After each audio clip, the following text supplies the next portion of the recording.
அனைவருக்கும் வணக்கம். இன்னைக்கு தக்காளி குருமா எப்படி செய்யறதுன்னு பார்க்கலாம் வாங்க. முதல்ல பானல் வச்சுட்டு அது நல்லா சூடானோன்னா 2 ஸ்பூன் எண்ணெய் ஊற்றிக்கோங்க. எண்ணெய் நல்லா காஞ்சதுக்கு அப்புறமா 1 ஸ்பூன் சோம்பு, ஒரு துண்டு பட்டை, 4 கிராம்பு, கொஞ்சம் கல்பாசி இது எல்லாத்தையும் போட்டு நல்லா ஃப்ரை பண்ணிவிட்டு அதுக்கப்புறம் ஒரு 5-6 பல்லு பூண்டை நல்லா தட்டி வச்சு அது எண்ணெயில் சேர்த்துக்கோங்க.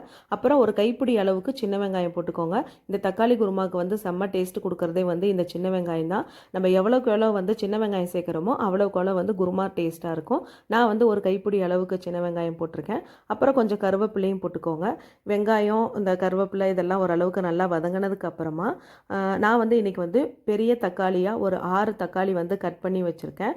நாட்டு தக்காளியாக இருந்தால் இன்னும் நல்ல டேஸ்ட் இருக்கும். என்கிட்ட நாட்டு தக்காளி இல்லை, அதனால் வந்து நல்லா பழுத்த தக்காளியாக நல்லா ஒரு 6 பெரிய தக்காளி வந்து கட் பண்ணி வச்சுருக்கேன். உங்களுக்கு வந்து எவ்வளோ தேவையோ அந்த அளவுக்கு நீங்கள் வந்து தக்காளி போட்டுக்கோங்க, உங்கள் புளிப்புக்கு தகுந்தாப்பில். நல்லா 6 தக்காளி நல்லா போட்டு நல்லா கட் பண்ணி போட்டதுக்கப்புறம் இது வெங்காயம் தக்காளி வதங்கிறதுக்கு கொஞ்சம் உப்பு போட்டுக்கோங்க.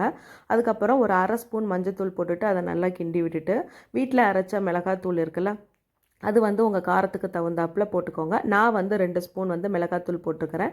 இது வந்து நல்லா வதங்கட்டும். இது நல்லா வெங்காயம் தக்காளி இதெல்லாம் ஓரளவுக்கு நல்லா வதங்கணும். வதங்கினதுக்கு அப்புறமா 1 ஸ்பூன் வந்து கசகசா கொஞ்சம் போட்டுக்கோங்க. கசகசா போட்டுட்டு அதே ஸ்பூன்லேயே வந்து கொஞ்சம் பொட்டுக்கடலை போட்டுக்கோங்க. பொட்டுக்கடலை போடும் பொழுது வந்து குருமா வந்து கொஞ்சம் நல்லா திக்காக இருக்கும், கொஞ்சம் நல்லா கிரேவி மாதிரி கிடைக்கும். அதுக்காக வந்து அந்த பொட்டுக்கடலை சேர்த்துக்கலாம். இது எல்லாத்தையும் நல்லா போட்டுட்டு நல்லா மிக்ஸ் பண்ணிவிட்டு ஒரு மூடி தேங்காயில் வந்து அதில் 1/4 மூடி தேங்காய் மாதிரி நான் வந்து கொஞ்சம் பெரிய முடியாக இருந்ததுனால அதில் 1/4 மூடி தேங்காவை எடுத்து இறக்க போகிற டைமில் அதை நல்லா போட்டு மிக்ஸ் பண்ணிவிட்டு அப்படியே ஆஃப் பண்ணிட்டேன்.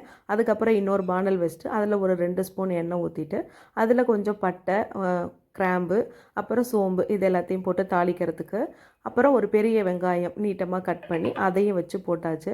வெங்காயம் நல்லா வதங்கட்டும். ஓரளவுக்கு கண்ணாடி பதம் மாதிரி வெங்காயம் வந்ததுக்கப்புறமா நம்ம வந்து அரைச்சி வச்சுருக்கிற அந்த மசாலா இருக்குங்கள்ல, வெங்காயம் தக்காளி அப்புறம் வந்து பூண்டு அந்த இதெல்லாம் நம்ம ரெடி பண்ணி வச்சுருந்தோம்ல அதை வந்து மிக்சியில் போட்டு நல்லா அரைச்சிக்கலாம்.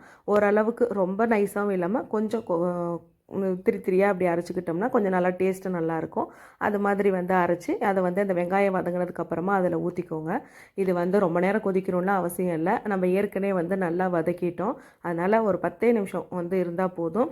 அப்புறம் நல்லா கொதித்ததுக்கப்புறமா எடுத்து பாருங்கள். உங்களுக்கு எவ்வளோ தேவையோ அந்த அளவுக்கு கொஞ்சம் தண்ணி ஊற்றிட்டு உப்பு போட்டுட்டு நல்லா ஓரளவுக்கு கொதி வந்ததுக்கப்புறமா இறக்கிட்டிங்கன்னா இட்லி தோசை சப்பாத்திக்கு எல்லாத்துக்கும் சூப்பராக இருக்கும். ட்ரை பண்ணி பாருங்கள். இந்த வீடியோ பிடிச்சிருக்கு